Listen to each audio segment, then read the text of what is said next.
ดีค่ะก็กลับมาพบกับรีวิวอีกเช่นเคยนะคะในช่อง Aqua Review นั่นเองค่ะวันนี้รีวิวจะมารีวิวกับเรื่อง Birds of Prey and the Fabulous Emancipation of the Harley Quinn นั่นเองจ้ะ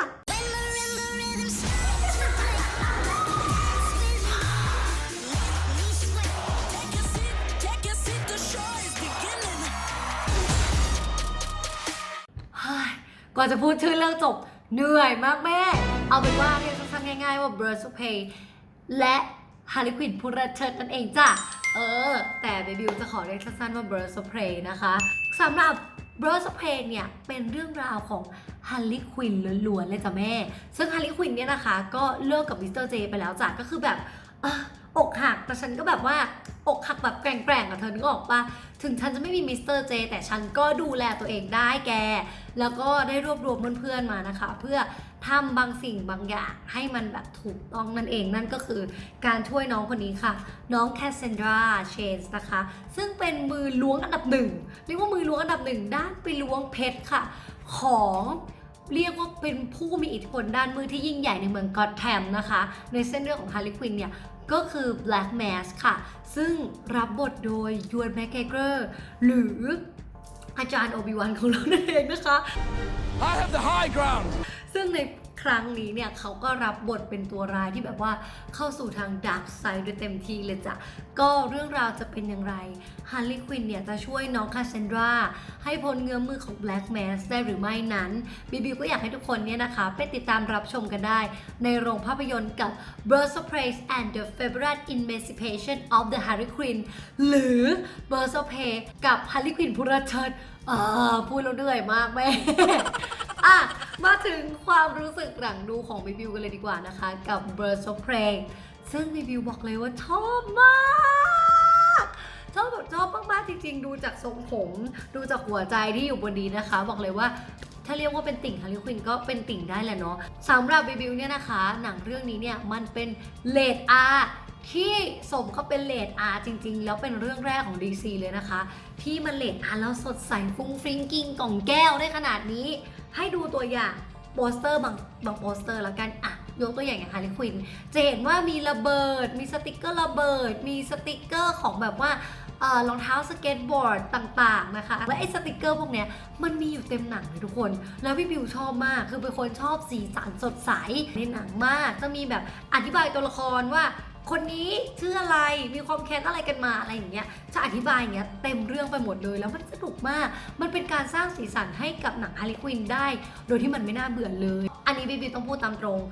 เส้นเรื่องของฮาร์ลีย์ควินเนี่ยมันไม่ได้มีอะไรมากมันเป็นแค่การที่จะบอกว่าฮาร์ลีย์ควินเลิกกับมิสเตอร์เจแล้วก็ยืนหยัดได้ด้วยตัวเองหาเพื่อนมาเป็นแก๊งเป็นครูของตัวเองได้แล้วก็ไปสร้างความดีทำนองของแอนตี้ฮีโร่แต่ความมาร์กอต โรบบี้ที่ครั้งนี้เธอขึ้นแท่นมาเป็นผู้อำนวยการสร้างเองคือมีส่วนในการแบบออกแบบฉากนู่นนี่นั่นทำบทด้วยอะไรด้วยคือหลายอย่างมากคือเหมือนฮาร์ลีย์ควินอะไม่ใช่ฮาร์ลีย์ควินเห็นไหมพูดผิดเลยคือมาร์กอต โรบบี้เนี่ยเขามีความอินกับความเป็นฮาร์ลีย์ควินอยู่เยอะพอสมควรเพราะเมื่อเธอแสดงเป็นฮาร์ลีย์ควินเนี่ยบิวลืมไปเลยว่าเธอคือมาร์กอต โรบบี้บิวคิดว่าเธอเนี่ยแหละคือฮาร์ลีย์ควินตัวจริงเธอแสดงได้ดีมากแล้วเธอเข้าถึงอินเนอร์ตัวของฮาร์ลีย์ควินได้ดีถ่ายทอดออกมาได้ดีเป็นแบบคนที่สะบัดออกมาแล้วมันยังดูน่ารักอยู่เลยทุกคนเป็นไปได้ไหมใช่มันเป็นไปได้กับมาร์กอต โรบบี้ค่ะซึ่งเราชอบมาร์กอต โรบบี้จาก Wolf of Wall Street แล้วก็ตามมาเรื่อยๆหลายๆเรื่องนะคะแล้วจนมาลงเอยกับเรื่องของ Suicide Squad ซึ่งในนั้นน่ะสำหรับบิวมองว่าฮาร์ลีย์ควินในเวอร์ชันของ Suicide Squad เนี่ยมันค่อนข้างจะหลุดพอสมควรหลุดบ้าบอโดยที่มันไม่มีสาเหตุแต่อันเนี้ยเธอมีความหลุดบ้าบอแบบมีสาเหตุคือเธออธิบายตัวเองด้วยนะว่าเป็นมายังไงไปตกหลุมรักมิสเตอร์เจอะไรคือเรื่องราวมันมีความกวนส้น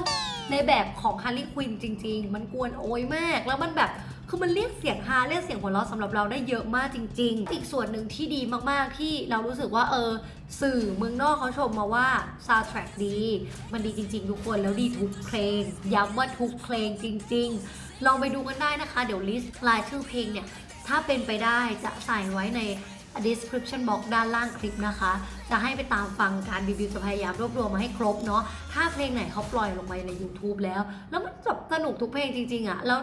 คือทุกเพลงมันเหมือนมันบ่งบอกความเป็นฮาร์ลีควินนะความเป็น Birds of Prey ที่มันไม่ได้มาจากการที่แบบดีจ๋าแต่มันมาจากการที่โดนสังคมทำร้ายมา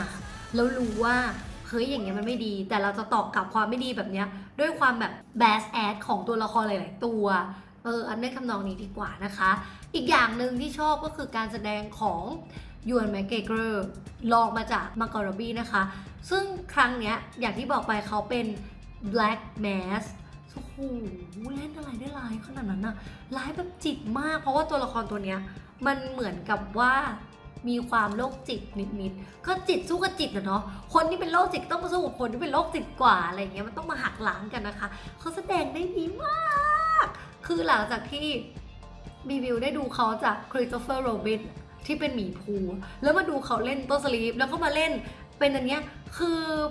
ความแตกต่างของตัวละครมันแบบมันเยอะมากอะทั้งตัวมาร์กอโรบี้เองแล้วก็ยูนแมคเกเกอร์เองเนี่ยเป็นบุคคลที่มีเสน่ห์ในตัวเองสูงอยู่แล้วคือไม่ว่าจะเล่นบทอะไรบทนั้นมักจะมีเสน่ห์ดึงดูดคนดูได้เสมอเรื่องของ Birds of Prey เนี่ย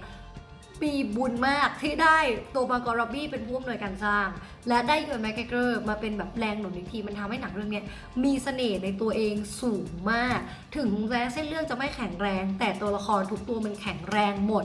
โดยเฉพาะอีกตัวหนึ่งที่เราก็รู้สึกเอ็นดูในความนางก็คือฮันเทรสซึ่งนางเราดูเป็นคนที่แบบใส่มากเป็นตัวละครที่ใส่ซื่อบริสุทธิ์อะแต่เธอก็มีปมของเธอที่ทำให้เธอต้องมายืนในจุดนี้กับ Birds of Prey ตัวละครเนี้ยเป็นตัวละครที่ชอบลองมาจากตัวของ Harley Quinn Black Mass แล้วก็เนี่ยแหละค่ะ Huntress เอาเป็นว่าทั้งหมดทั้งมวลนะคะที่พี่วิวพูดมาเนี่ยก็ถือว่าชมมาเยอะมากจริงๆอีกชมหนึ่งเลยคือฉากแอคชั่น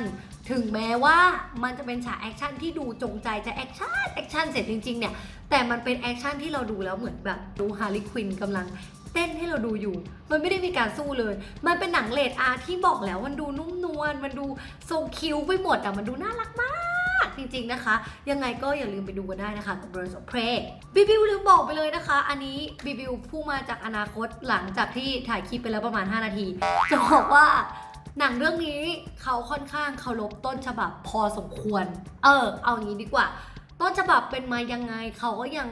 คงเอาไว้ในทำนองนั้นนะคะแต่ถ้าบีบิวพูดไปเนี่ยจะสปอยแน่นอนแต่ถ้าใครดูแล้วจะรู้ว่าบีบิวทำไมถึงกล้าบอกว่าเขายังคงรักษาคอนเซปต์ตามคอมิกอยู่นะจ๊ะส่วนคะแนนที่บีบิวจะให้นะคะทั้งหมดก็คือ 8.5 เต็ม 10นั่นเองค่ะเย้เดี๋ยวทุกคนจะต้องสงสัยแน่ว่าบีบิวหักอะไรไป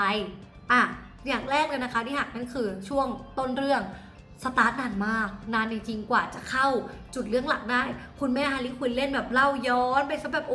มากมายไก่กองมากเวอร์ถึงขั้นแบบว่ากว่าจะเข้ามาสู่จุดเมนหลักได้เนี่ยก็รวมๆชั่วโมงเหมือนกันนะแล้วก็อีกอย่างหนึ่งที่หักไปก็คืออย่างที่บอกเส้นเรื่องมันไม่ได้แข็งแกร่งอะไรขนาดนั้นสิ่งที่มันทำให้ดูสนุกได้ก็คือตัวละครกับความเกรียนของฮาร์ลีควินเองที่ทำให้เราสนุกไปกับมันนะคะแล้วก็อย่าลืมนะคะทุกคนมี end credit ให้ชมกันบอกเลยว่าเป็น end credit ที่กวนส้มมากๆแต่ต้องรอดูนะคะไม่งั้นจะไม่สนุกแบบสไตล์ Harley Quinn แน่นอนค่ะยังไงก็ขอฝากด้วยนะคะกับ Birds of Prey